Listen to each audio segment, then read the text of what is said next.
Next question, work participation of people in employment. तो worker population ratio is an indicator which is used to analyze the employment situation in the country. Worker population ratio refers to the ratio of total number of workers to the total population. अब ये worker population की out of the total population कितने workers हैं, इसका purpose अलग है. Unemployment rate का purpose अलग है कि हाई है तो भैया खर्चा करना है, तो बट उन पे ही तो जो काम करना चाहते हैं.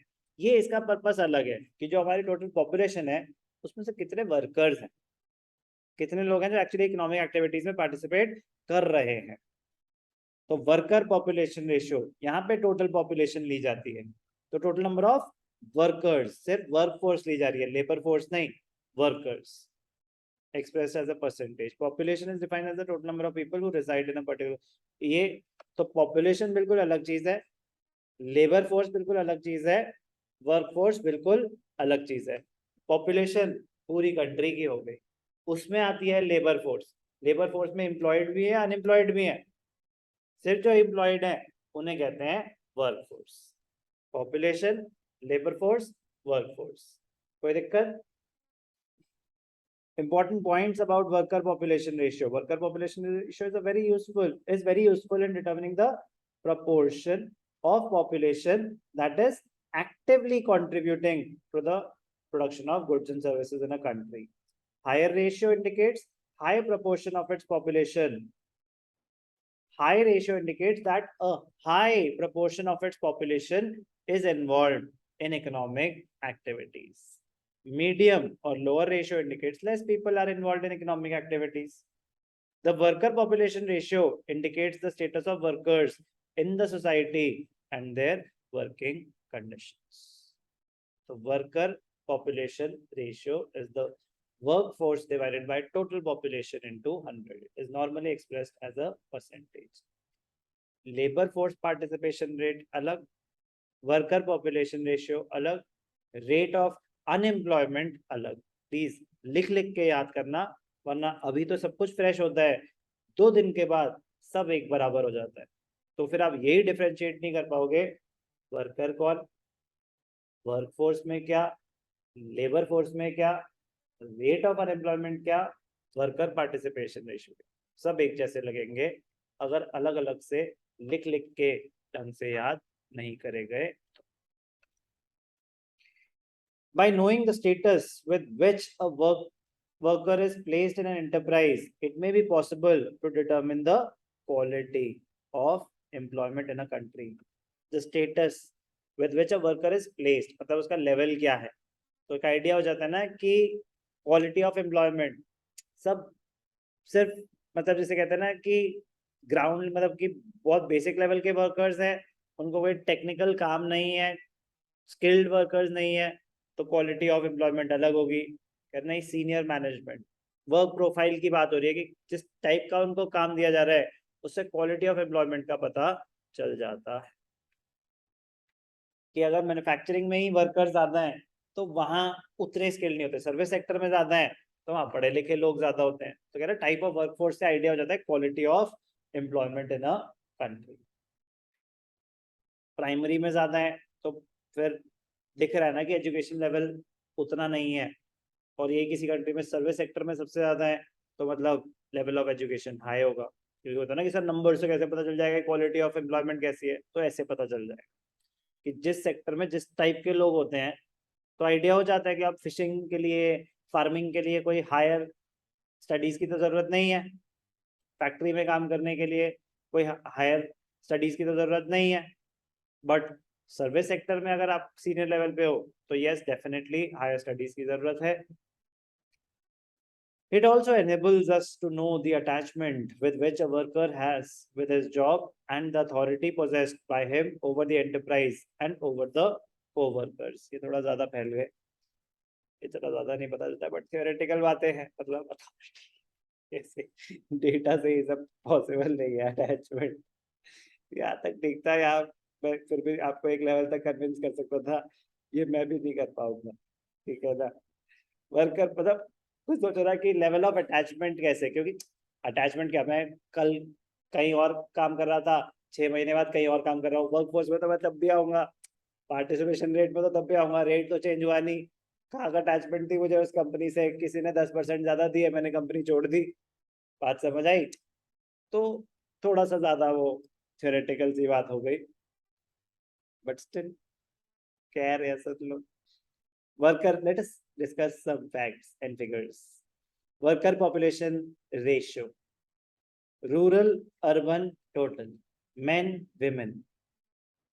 रूरल एरियाज में 51.7% वर्कर पॉपुलेशन रेशियो है। तो ये ध्यान रखना कि इसका 100 नहीं आएगा, क्योंकि होता है नॉर्मली सबसे पहले क्या करता है, अच्छा टोटल 51 इनका तो 49 उनका।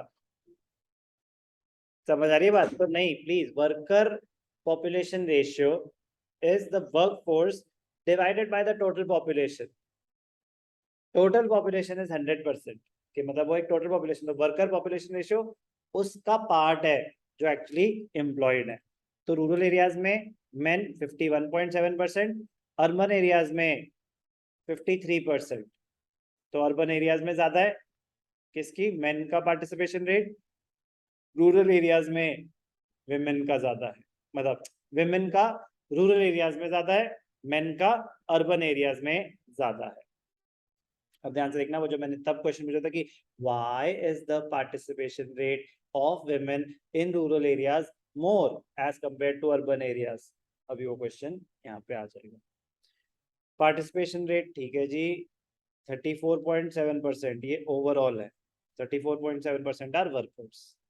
Higher proportion of rural area, ये जनरल बात हो गई। employment opportunities, rural people have limited resources and participate more in employment market on the other, मतलब limited resources हैं तो ज्यादातर टाइम तक पढ़ाई के लिए वेट भी नहीं कर सकते ना कि एजुकेशन, हायर एजुकेशन, फिर मास्टर्स, नो, उनको काम पे जल्दी लगना पड़ता है। on the other hand, urban people have variety of employment opportunities, they look for appropriate job to suit their qualification and skills. Education level, in rural areas, many do not go for schools, colleges. Even if some go, they discontinue in the middle of their education to join the workforce. ठीक है, just general information.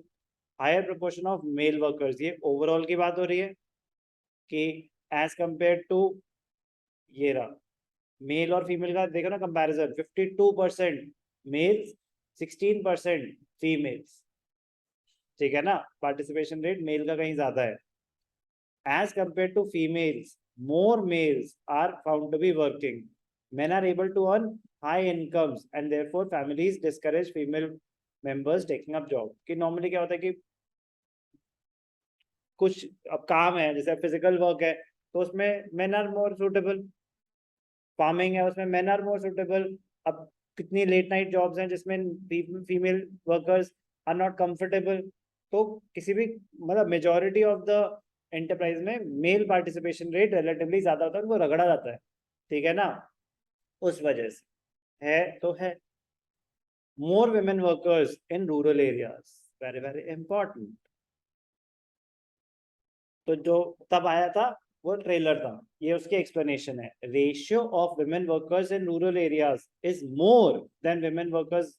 It happens because, बस इतनी सा reason है, because people in rural areas cannot stay at home due to their poor economic condition। अब इन्होंने इतना सी बात करी और है भी नहीं कुछ, लेकिन 3 मार्क में आया हुआ है, इतना इंपॉर्टेंट है, तो थोड़ा सा आपको खुद अपने वर्ड्स में एलैबोरेट करना पड़ेगा। बात समझ आ रही है? Very very important question. Why is the participation rate of women more in rural areas as compare to urban areas? Underestimation of women workers, तो वो भी पॉइंट आया था। अंडर एस्टिमेशन की मतलब कह रहे हैं कितनी ज्यादा फार्म में विमेन वर्कर्स होते हैं, बस वो अपने घर वालों की हेल्प कर रहे हैं, उसके बदले उनको कुछ मिल नहीं रहा, तो वो ऑफिशियली काउंट ही नहीं हो पा रहे वर्कफोर्स में, तो अंडर एस्टिमेशन हो गई विमेन वर्कफोर्स की, जबकि वो एक्चुअली काम भी कर रहे हैं। The number of women workers in our country are generally underestimated because many activities undertaken by them are not recognized as productive work. For example, many women are actively engaged in activities within the house and at family farms, but are neither paid for such work nor they are counted as a worker. जबकि काम ही कर रहे हैं वो भी, but वो तो out of love and affection, non-monetary exchanges are not taken into consideration, which lead to underestimation of women workforce. Okay, please, important है ये डेटा याद करना होगा कि जो जो कम है ना, मतलब इतना ये सब आपको याद करना पड़ेगा। आइडिया एग्जैक्ट तो नहीं कर पाओगे, बट मतलब फिर भी आइडिया होना चाहिए कि रूरल एरियाज में कितना, अर्बन एरियाज में कितना, मेल कितना, फीमेल कितना, इम्पोर्टेंट है।